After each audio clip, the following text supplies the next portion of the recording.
yeah, what he's just saying, like, you gotta walk, you can look around and spot these markers, and like, there's something to do there, there's something to discover, a castle or whatever, or maybe a hidden chest, or... Nah, that's always been a part of Assassin's Creed. It was just way better, because you had the eagle. And maybe I'll still get it, but I don't think so, but... Like, Icarus, it was called, I guess. Icarus, I'm pretty sure, in Odyssey. I don't recall what it was called in Valhalla.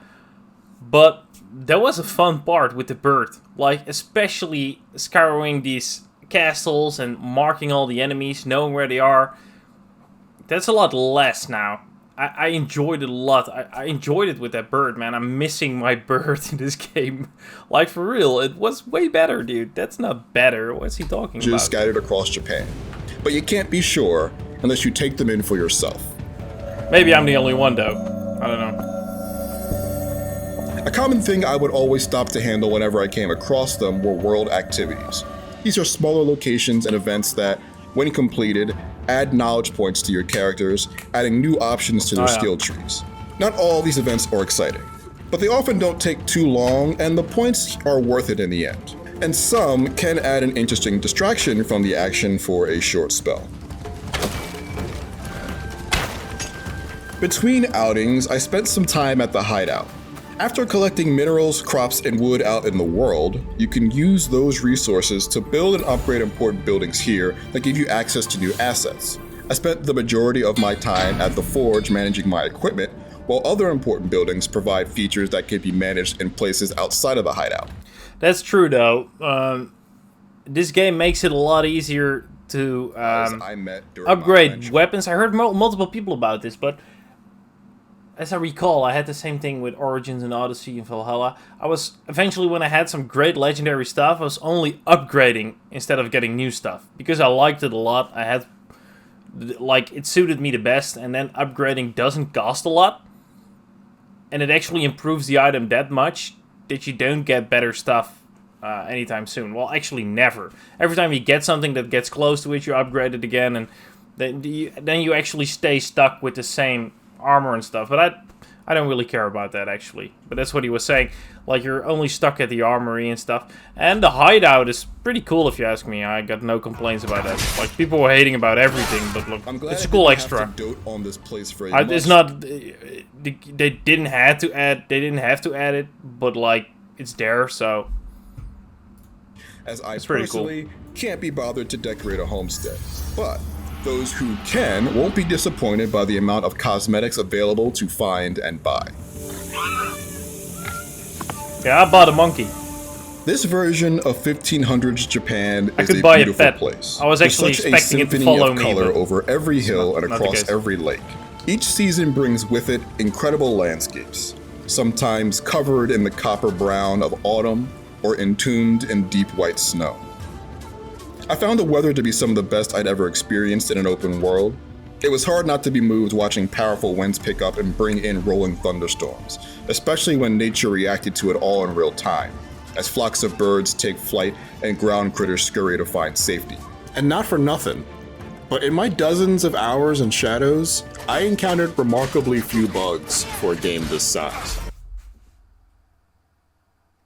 I don't know if anyone watching this video has watched my live streams, but I've been stuck in multiple things too many times.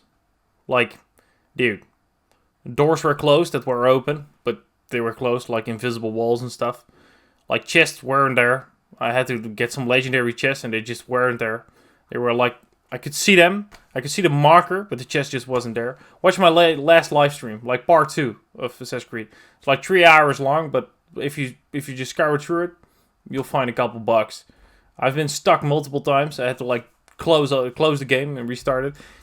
Doesn't matter too much. Like, I don't care that much. If the game is good, I'll just restart it and start playing again. But I'm someone that wanders off path a lot. Like, I just go downhill, climb mountains. Climbing mountains is hard in this game. Just pretty much impossible, but that's why. The 40-hour main story revolves The bugs don't find me, I find the bugs. around unmasking and eliminating members of a deadly organization called the Shimbakufu. Once you've chosen the target, their multi-mission arcs give you regular opportunities to handle the situation with either Yasuke's might or Naoe's stealth. While there are certainly scenarios where one is more useful than the other, in general, there are remarkably few quests where Naoe isn't better suited for the task at hand. I'm not allowed here. I should be quiet. If the Assassin's Creed playstyle is a combination of concepts like exploration, parkour, stealth, and combat, Naoe can do all of these competently, excelling at parkour and stealth in particular, while Yasuke can't climb very well or sneak around much due to his size and general lack of grace. I meant to do that. He is a devastating force in combat, but Naoe can simply sneak around most situations that Yasuke would cut his way through, solving them with so much less trouble. As much as I like Yasuke, he's far more limited and one-dimensional, with large parts of this game not quite designed to take advantage of his strengths. I haven't played a lot with him, but yet. But I don't like the way he plays. It's fun for a short while, but that's not why I play Assassin's Creed. I want to be stealthy and stuff, but that's a personal preference of mine. But I like Naoe a little more, just the way she plays and stuff. If I want to be some tanky guy that just chops people's head off and destroys everything and runs through walls, I'll play God of War. It's particularly disappointing because Shadows does find ways to tailor missions around both of their skills on occasion, usually in bigger, more pivotal, and more important battles where both heroes need to operate together to succeed. These special missions are separated into sections that allow you to choose which character to proceed with, changing what's asked of you depending on your choice. It's awesome, and made the more homogeneous space between these moments a real bummer. Combat overall is more challenging and thoughtful than in the past. Enemies, especially in groups, are more aggressive and tend to have solid defenses, both in that they block a lot, and also in that many of them are armored, essentially giving them another life bar. Effectively taking them down means having a solid defense of your own, dodging and deflecting their blows to make them vulnerable, and taking advantage before they recover, though the camera can really struggle to keep all of the action in frame. Yeah, that's straightforward combat. You just shouldn't lock on to an enemy, especially when fighting a group. You really gotta just move the camera angle, because otherwise really you seen die. When playing as Yasuke, whose suite of weapons are all perfect for decimating enemies. Even outside of his toys, he's a juggernaut of a man. What is annoying now is that they really restricted some level characters. Like if you want to attack some level enemy, if you want to like sneak attack them, you usually could always do it. Like if I attack someone from behind and want to stab them with a blade, of course I'm able to. I might not kill them because they're a higher level, but now I'm not able to stab them. Like they know how to block it. They just all of a sudden just get spidey sense, turn around, grab my hand, push me away or hit me in my face. That's how they do it now, because they're a higher level, and that's never been quite the question, I guess. At least as far as I can recall. You could always like sneak attack, because that's always what I did. When I had to, like, in Odyssey you also had like the riders that were roaming the world, and they were like extremely strong. And I always attacked like those guys when they were being like 20 levels higher than me. And it took me like 2 hours sometimes. I was like fighting them for 2 hours to defeat them, because I really enjoyed those things. And it's pretty cool to get super overpowered. And I think it's kind of hard in this game to become overpowered. I think that's not really a thing in this game. But it was with Odyssey. Are vulnerable. All of them, but especially Odyssey. Especially while you're really a half-god, demigod later in the game. On the flip side, Naoe is a menace when striking from the shadows or catching enemies unaware. It is really satisfying killing people in this game. And dodge while prone, as well as some returning ones. Like yeah, you can crawl as well. Double assassination. Didn't use it a lot though. To make Naoe one of the most robust assassins in the series.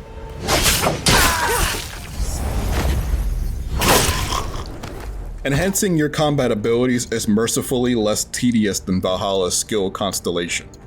Naoe and Yasuke have skill trees focused on their weapons and specialities, with every node feeling far more impactful than simple passive damage bonuses, which still exists, but in small amounts.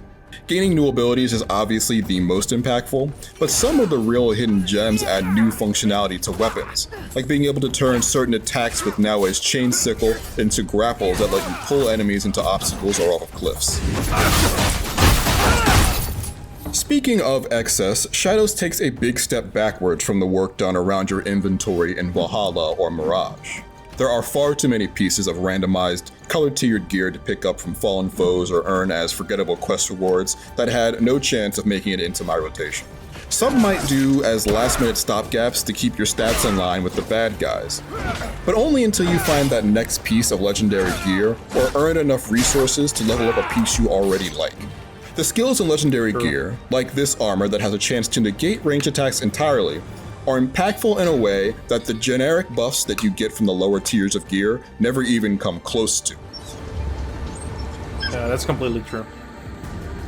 Assassin's Creed Shadows takes a flashing blade to the series' established norms, trimming them to a more precise form in lieu of chopping them down outright. Combat is aggressive and requires more intentional parrying and skill management than in the past. Oh, but that's cool though. I really enjoy that. Like the parrying, like you get like the white light, like they blink white, and then you just parry them once. If it turns red, you gotta dodge it because then it's a lethal attack. But then you get the blue, just what you saw here. And expressive and yeah, what you see there. To a more precise form in lieu of chopping them down outright. Combat is aggressive and requires more intentional.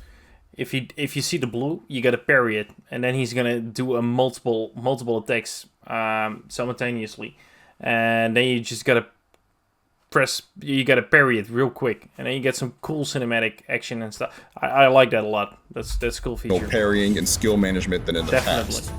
And exploring the gorgeous provinces of Sengoku period Japan is encouraged thanks to a revamped map that de-emphasizes collecting icons and checking off lists.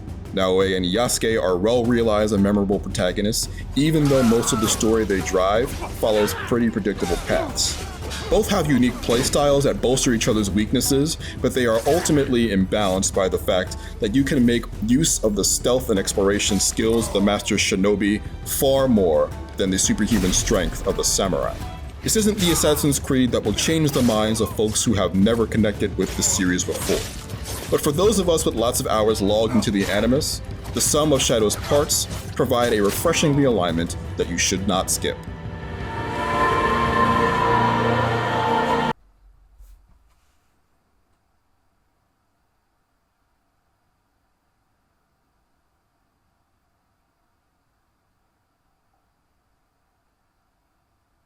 That's crazy.